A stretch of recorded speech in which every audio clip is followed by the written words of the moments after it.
Pasar Wage, sebuah pasar tradisional di ujung selatan Jawa Timur, selalu tampak hidup setiap hari Wage dalam penanggalan Jawa. Anehnya, meski pasar lain sepi, di sini justru ramai sejak subuh. Orang-orang berdatangan dari berbagai desa, bahkan ada yang mengaku datang tanpa tahu kenapa mereka ke sana. Tak sedikit yang bilang, seperti ada yang memanggil. Konon katanya, pasar itu berdiri di atas tanah bekas tempat ritual pesugihan kuno. Dulu, seorang pedagang kaya bernama Mbah Tirta membangun kios pertamanya di sana setelah bertapa di Gunung Kawi. Semenjak itu, pasarnya berkembang pesat. Tapi anehnya, tiap Wage malam selalu terdengar suara gamelan dari tengah pasar, padahal tak ada yang mainkan. Beberapa pedagang tua memilih tak buka di hari itu. Tapi sebagian lagi justru menanti-nanti malam Wage seperti malam keberuntungan. Sampai akhirnya, sebuah kejadian menghebohkan warga.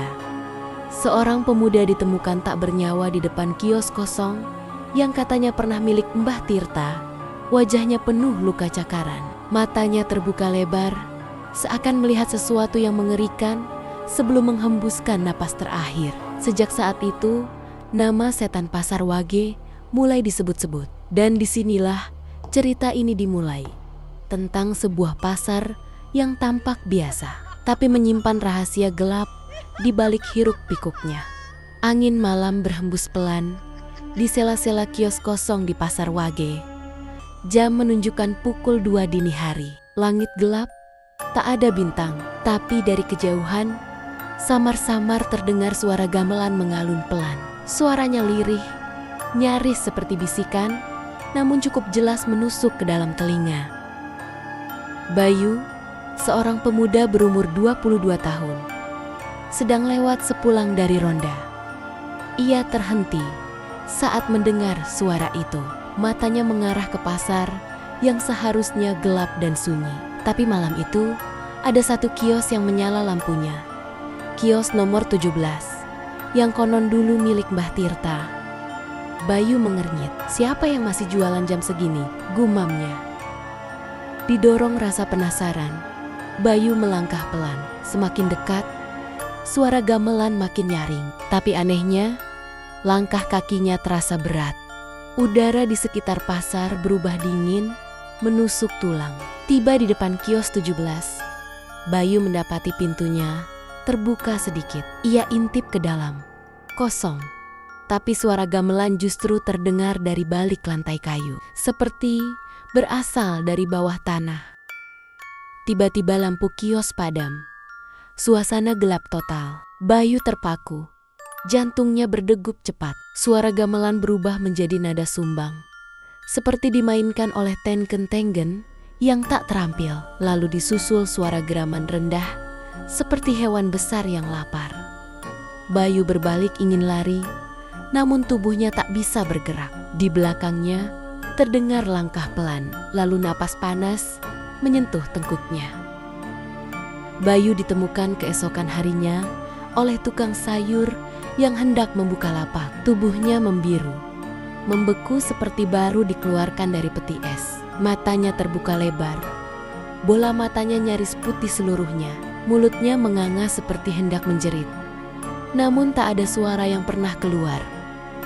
Warga geger, polisi datang.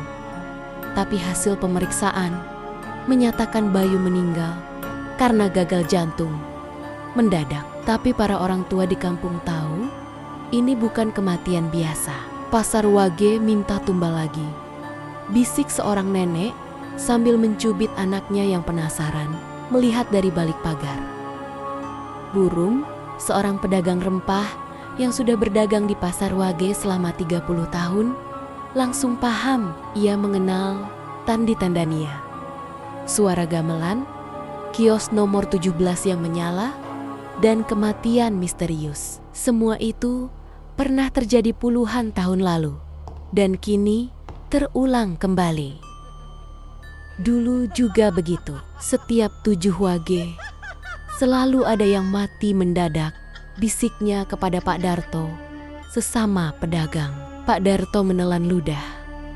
Apa itu artinya? Pesugihan Mbah Tirta masih berjalan?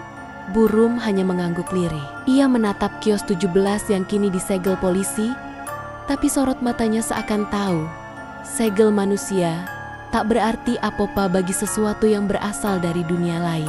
Dan malam itu, saat warga sedang sibuk berdoa untuk arwah Bayu, suara gamelan kembali terdengar. Kios nomor 17 kini menjadi pusat perhatian warga. Sejak kematian Bayu, tak ada yang berani mendekatinya. Bahkan di siang hari, pelang disegel dari polisi sudah tercabik entah oleh siapa. Anehnya, setiap pagi, kios itu selalu bersih, seolah ada yang merawatnya di malam hari. Laras, seorang jurnalis muda yang sedang magang di media lokal, tertarik meliput kisah ini. Ia datang ke pasar bersama kameramennya, Dani. Mereka ingin membuat liputan misteri Pasar Wage. Burum yang ditemui menolak diwawancara. Kalau kamu sayang nyawa, jangan ganggu yang sudah tenang, katanya datar. Tapi Laras keras kepala. Diam-diam ia menyusup ke kios 17 malam harinya bersama Dani. Dengan senter dan kamera, mereka masuk perlahan. Lantai kayu berderit, udara terasa lembab dan berbau dupa. Di sudut ruangan, mereka menemukan sebuah pintu kecil menurun ke bawah tanah. Tertutup karung goni dan papan reyot. Ini ruang bawah? Tanya Dani. Pelan. Laras mengangguk. Kita buka. Saat papan diangkat, bau busuk menyergap. Lalu suara gamelan terdengar lagi. Tapi kali ini jelas dan cepat. Seperti iringan tari terian kerasukan. Kamera Dani tiba-tiba mati. Senter berkedip, lalu pintu di belakang mereka menutup sendiri menguncap rapat. Tiba-tiba dari lubang bawah tanah itu muncul tangan hitam legam, panjang dan bersisik, merayap naik, menyentuh kaki Laras. Jeritan Laras menggema di dalam kios, tapi tak ada yang mendengar. Dani menariknya mundur, menginjak tangan hitam itu hingga lenyap kembali ke lubang. Mereka terengah-engah, panik. Pintu terkunci dari luar. Senter Dani akhirnya padam total, menyisakan kegelapan pekat. Di tengah kegelapan itu, terdengar suara batuk tua, parau, lambat, seperti milik orang yang sudah lama tak berbicara. Kalian mengganggu, Laras membeku. Dari arah sudut kios, samar-samar muncul sosok pria tua berjubah lusuh, berdiri membelakangi mereka. Wajahnya tak terlihat, rambutnya panjang gimbal, dan kulitnya keriput kering seperti kayu lapuk. Kembalikan apa yang telah dijanjikan, atau pasar ini akan menagih sendiri, gumamnya.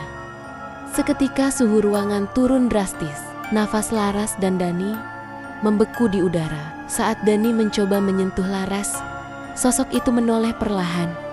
Wajahnya tidak punya mata, hanya cekungan hitam dalam yang menganga. Pintu kios tiba-tiba terbuka sendiri. Angin dingin menyapu keluar. Tanpa pikir panjang, Laras dan Dani berlari sekuat tenaga. Mereka meninggalkan kamera, senter, dan keberanian mereka di dalam. Malam itu, Laras bermimpi. Ia berdiri di pasar yang penuh darah. Semua pedagang berwajah kosong, dan di tengah pasar pria tua itu duduk tersenyum. Tangannya menggenggam jantung manusia, dan dari kejauhan terdengar suara lirih seperti bisikan dari zaman lain. Pasar Wage belum kenyang. Laras tak bisa tidur sejak kejadian di kios ke-17. Mimpi-mimpi buruk menghantui malamnya. Ia pun memutuskan mencari tahu lebih jauh tentang Mbah Tirta, pendiri pertama kios tersebut. Ia mendatangi rumah tua Burum yang katanya dulu pernah dekat dengan keluarga Mbah Tirta. Awalnya, Burum enggan bercerita, tapi setelah Laras menunjukkan bekas cakaran di kaki Nyayang, ia dapat dari tangan hitam malam itu Burum akhirnya luluh. Bah Tirta bukan siapa-siapa, hidup miskin, jualan tak laku. Sampai suatu malam Wage, ia pergi ke pantai selatan. Setelah itu, hidupnya berubah drastis. Burung menunjukkan sebuah buku lusuh, dibungkus kain mori kuning. Ini catatan milik almarhum. Aku temukan setelah ia mati menggantung di kiosnya. Tapi, bukan dia yang mati terakhir. Laras membuka halaman pertama. Di dalamnya tertulis daftar nama, tanggal dan keterangan. Tumbal ke-1, kucing hitam. Tumbal ke-4, bayi lahir mati. Tumbal ke-7, manusia muda laki-laki. Nama-nama yang terus berlanjut hingga angka ke-21. Dan entry terakhir kosong. Setiap 7 Wage, 1 tumbal. Jika tak dipenuhi, maka pasar akan memakan pengunjungnya sendiri, kata burung.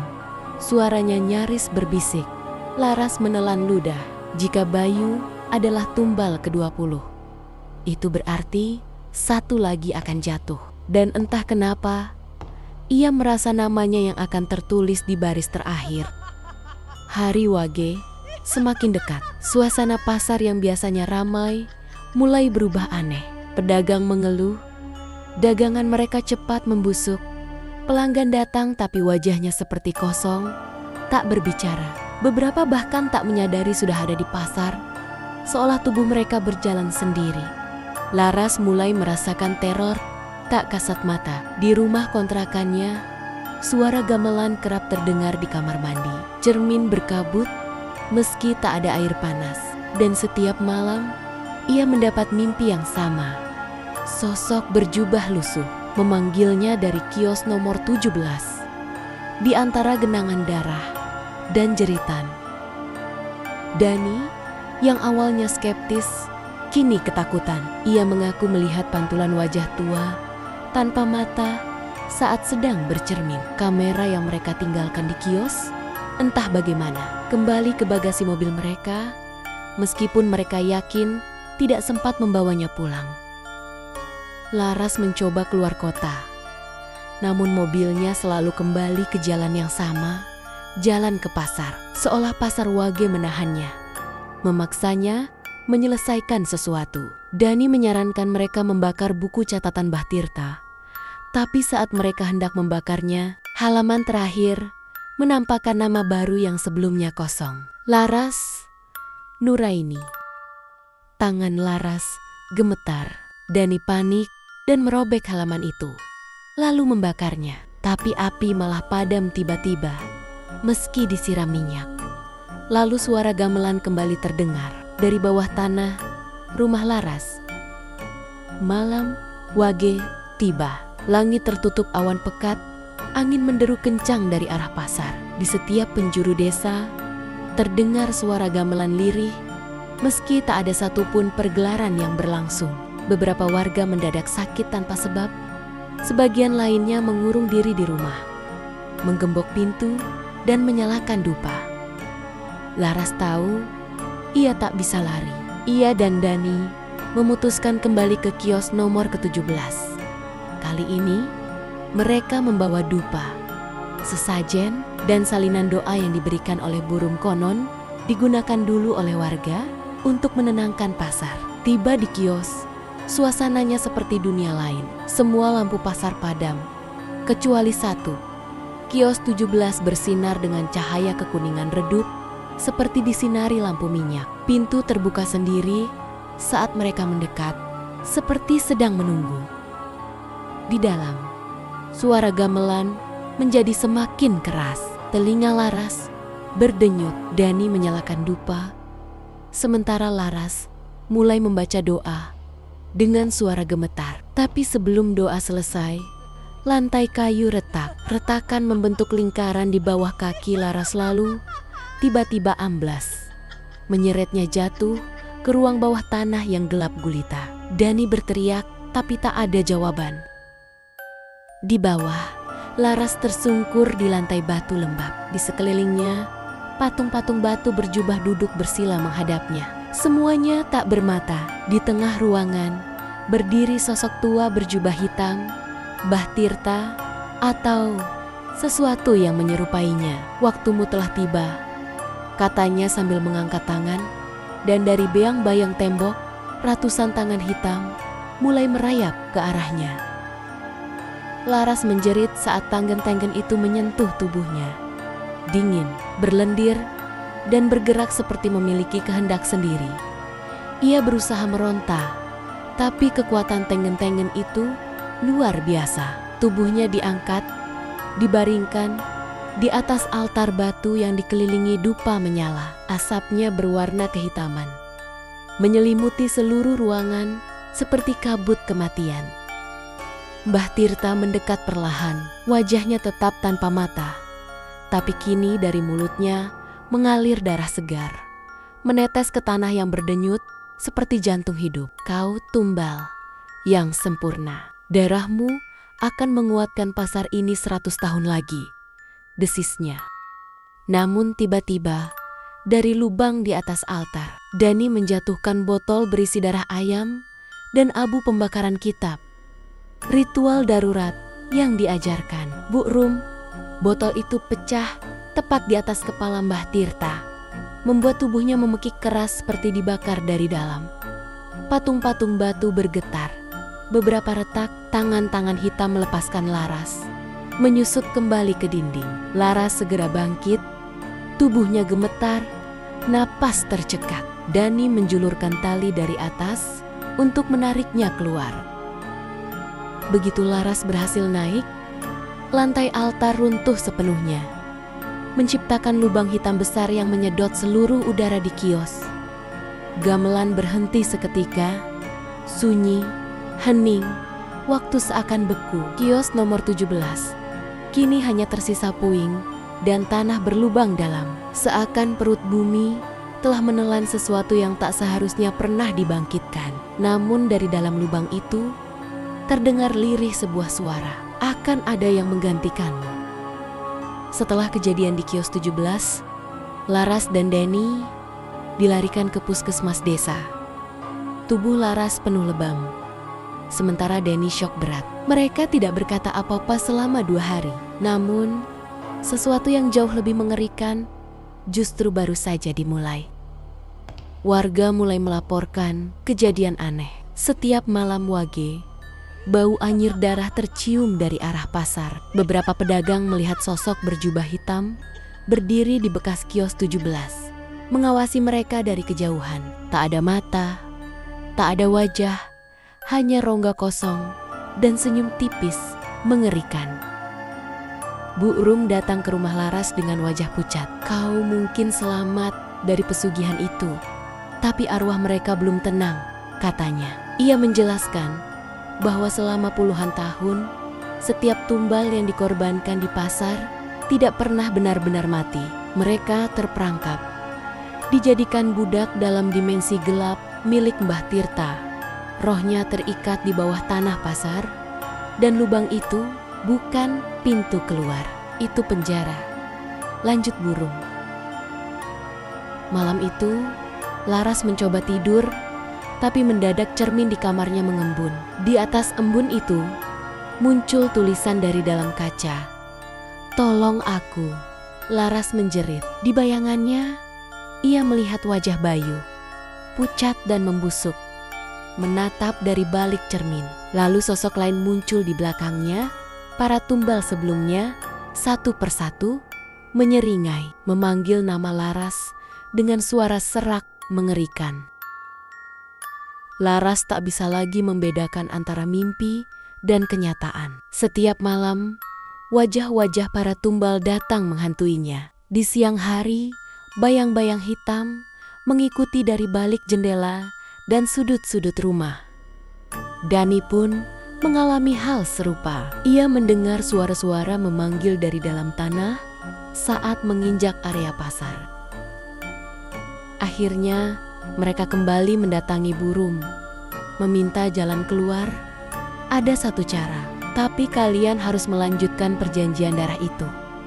Bukan untuk meneruskannya, tapi untuk memutusnya, ujar Bu Rum dengan suara berat. Ia menjelaskan bahwa perjanjian pesugihan yang dilakukan Mbah Tirta menggunakan darah keturunan dan penerus. Jika Laras bersedia menorehkan darahnya di atas kitab pesugihan terakhir, bukan sebagai tumbal, tapi sebagai pemutus garis, maka ikatan bisa dihancurkan. Tapi risikonya besar. Jika gagal, Laras akan jadi pengikat baru bagi arwah-arwah itu, penjaga generasi berikutnya. Malamnya, Laras dan Dani kembali ke pasar. Kali ini, mereka membawa kitab dan darah ayam hitam, seperti yang diperintahkan. Di tengah pasar yang sunyi, di atas tanah bekas kios 17, Laras menggambar lingkaran merah dengan darahnya sendiri, lalu membaca mantra pemutus perjanjian. Tiba-tiba, angin berhenti, udara menegang, tanah bergetar, dan dari dalam bumi, suara-suara jeritan bangkit bersama gamelan yang kembali berbunyi nyaring, lebih kencang dari sebelumnya. Cahaya merah menyala dari bawah tanah, dan dari lubang itu, sosok Mbah Tirta muncul, mengerang marah. "Darahmu milikku." Sosok Mbah Tirta melayang dari lubang menganga, tubuhnya membara seperti arang hidup. Mulutnya menganga lebar, menampakkan jiji-jiji hitam runcing. Gamelan bergemuruh, memekakan telinga, dan tanah pasar mulai retak, mengeluarkan asap merah kehitaman. Dani berdiri kaku, tubuhnya gemetar. Laras tetap di tengah lingkaran darah, menggenggam kitab Araterat meski tangannya berdarah. Saat Mbah Tirta melesat ke arahnya, Laras membaca mantra terakhir dengan suara lantang, mencampurkan darahnya dengan tinta dari kitab. Namun Mbah Tirta menghantam lingkaran pelindung, memekik marah. Tangan-tangan hitam kembali menjulur dari tanah, mencoba menarik Laras keluar. Dani melompat ke arah Laras, menahan tenggen-tenggen itu dengan tubuhnya. "Lanjutkan, bacakan sampai akhir," teriak Dani.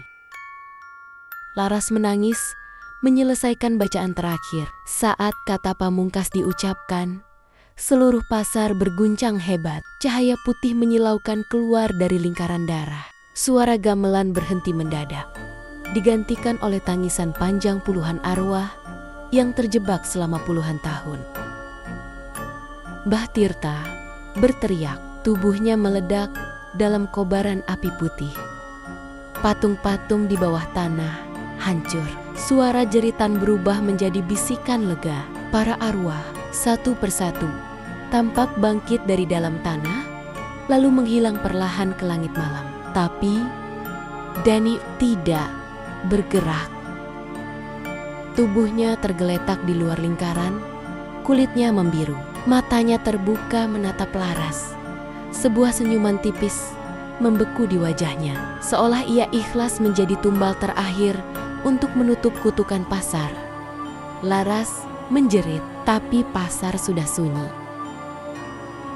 Pagi harinya, warga mendapati pasar kembali seperti semula. Tidak ada asap, tidak ada lubang besar, dan kios nomor 17 menghilang seolah tak pernah ada. Hanya tersisa tanah padat yang bersih, tanpa bekas sedikit pun. Para pedagang perlahan kembali membuka lapak. Namun, suasana berbeda, lebih tenang, lebih damai. Tak ada lagi bau anyir darah, tak terdengar suara gamelan samar. Bahkan, burung-burung yang dulu tak pernah hinggap di pasar, kini kembali berkicau di atap kios. Laras duduk sendirian di pojok pasar. Wajahnya pucat, matanya sembab. Di pangkuannya tergenggam erat kitab pesugihan yang kini telah kosong. Halaman-halamannya putih polos, seolah seluruh kutukan telah lenyap. Burung menghampirinya perlahan. "Kau berhasil, Nak, tapi harga yang dibayar tak ringan," ucapnya lirih. Laras hanya mengangguk pelan. Pandangannya terpaku pada sebuah bangku kayu di ujung pasar, tempat Dani biasa duduk saat menunggu Laras merekam. Kini bangku itu kosong, tapi dalam bayangannya Dani masih di sana, tersenyum dengan kamera di tangan. Hari-hari berlalu. Laras meninggalkan desa, membawa kitab itu jauh, menguburnya di tempat terpencil agar tak pernah digunakan lagi. Namun trauma itu terus menghantuinya. Dan setiap hari Wage, meski tak ada yang aneh terjadi, Laras selalu bangun sebelum fajar, hanya untuk memastikan apakah suara gamelan itu akan kembali atau tidak. 5 tahun berlalu sejak malam kutukan itu dipatahkan. Laras kini tinggal di kota, bekerja sebagai penulis. Ia jarang menyentuh dunia jurnalisme lapangan lagi. Tapi trauma dari pasar Wage selalu menghantui pikirannya, terutama saat hari Wage tiba. Setiap malam Wage, ia masih terjaga hingga fajar. Mendengarkan keheningan, ia menyimpan satu benda di lemari terkunci. Kamera milik Dani yang ditemukan bersamanya malam itu. Kamera itu rusak, tak pernah bisa diperbaiki, tapi Laras tak pernah sanggup membuangnya. Suatu malam, tepat saat hujan rintik turun di luar jendela apartemennya, terdengar ketukan di pintu. Pelan, namun berirama. Laras membuka pintu. Tak ada siapapun, tapi di depan pintu tergeletak sebuah kotak kecil berbalut kain mori kuning. Tangannya gemetar saat membukanya. Di dalamnya, sebuah gulungan kertas tua dengan tulisan tangan Dani. Kutukan tak hilang, ia hanya tidur. Jika suara gamelan itu kembali, jangan buka pintu. Malam itu, Laras kembali terjaga. Dan tepat pukul 2 dini hari, dari bawah lantai kamarnya, terdengar suara gamelan. Lirih, perlahan, seperti berbisik, memanggil sesuatu dari balik tanah yang telah lama terkubur. Dan Laras tahu, pasar Wage belum benar-benar selesai.